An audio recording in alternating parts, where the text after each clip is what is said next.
अस्सलाम वालेकुम। आज हम अपना स्टार्ट करेंगे नेक्स्ट टॉपिक जो कि है हमारा मैकेनिज़्म ऑफ एंजाइम एक्शन।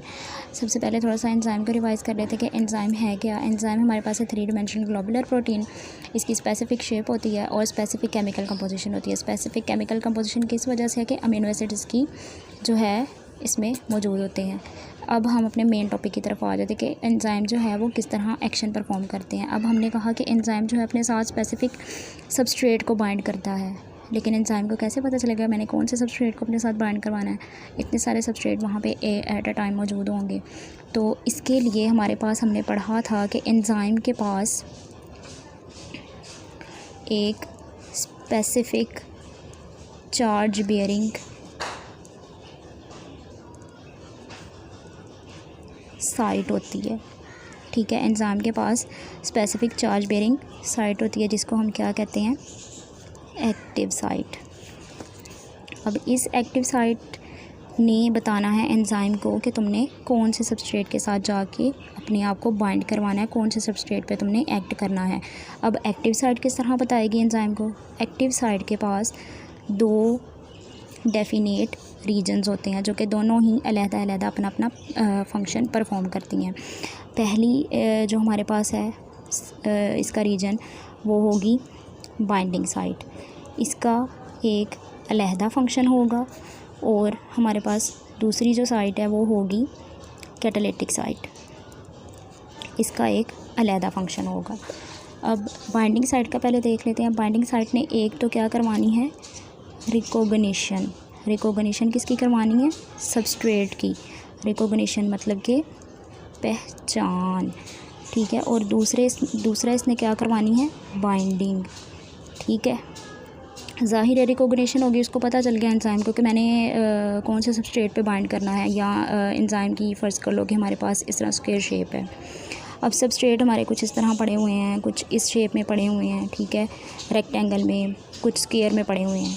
तो अब एंजाइम को किस तरह पता चलेगा कि मैंने कहाँ जाके किसको अपने साथ बाइंड करवाना है, तो वो बताएगी इसकी binding site. Binding site recognise करवाएगी, भाई तुम्हारा ये सबस्ट्रेट पड़ा हुआ, जाओ इसके पास। एंजाइम चला गया उसके पास। अब जो है ज़ाहिर उसके पास चला गया तो बाइंड करेगा अपने साथ, उसको बाइंडिंग करवा ली उसने अपने साथ, उसको जोड़ लिया। अब हमारे पास क्या बन गया, ES कॉम्प्लेक्स। मतलब क्या, एंजाइम सबस्ट्रेट कॉम्प्लेक्स। अब हमें तो चाहिए प्रोडक्ट, तो प्रोडक्ट हमें कहाँ से मिलेगा, उसके लिए ये कैटालिटिक साइट जो है अपना फंक्शन स्टार्ट कर देगी। कैसे करेगी, सबस्ट्रेट को जो है कैटालिटिक साइट क्या करेगी, सबस्ट्रेट में कुछ करवाएगी ट्रांसफॉर्मेशन मतलब चेंजेस। ठीक है, चेंजेस करवाएगी और हमारे पास फाइनल जो है प्रोडक्ट हमारा हासिल हो जाएगा। और हमने जैसे कि पहले पढ़ा था कि एंजाइम खुद यूज़ नहीं होता, तो एंजाइम हमारे पास एज इट इज़ आ जाएगा ताकि वो नेक्स्ट रिएक्शंस में जाए, सबस्ट्रेट्स को बाइंड करे अपने साथ और अगले रिएक्शंस की स्पीड जो है वो उसको इंक्रीज़ करे। अब हमने यहाँ पे बात की थी कि हमारे पास जो एक्टिव साइट है वो है चार्ज बेयरिंग साइट। अब चार्ज बेयरिंग क्यों है, क्योंकि अब हमने कहा कि एक्टिव साइट जो है वो अमाइनो एसिड से बनी होती है। अब अगर हम सिंपल अमाइनो एसिड का बेसिक सा स्ट्रक्चर देखें तो वो क्या होता है, NH3+, इसमें कार्बोक्सिलिक एसिड होता है। ठीक है, कार्बोक्सिलिक एसिड होता है, अमाइनो ग्रुप होता है, एक साइड पे हाइड्रोजन लगा होता है और एक साइड पे R चेन होती है, जो कि हर अमाइनो एसिड, जैसे कि हमारे पास 20 अमाइनो एसिड्स हैं तो उसके अकॉर्डिंग ये R चेन चेंज होती रहती है। लेकिन चार्ज बेयरिंग की बात कर रहे हैं हम, तो चार्ज इन ग्रुप्स की वजह से हमारे पास होता है।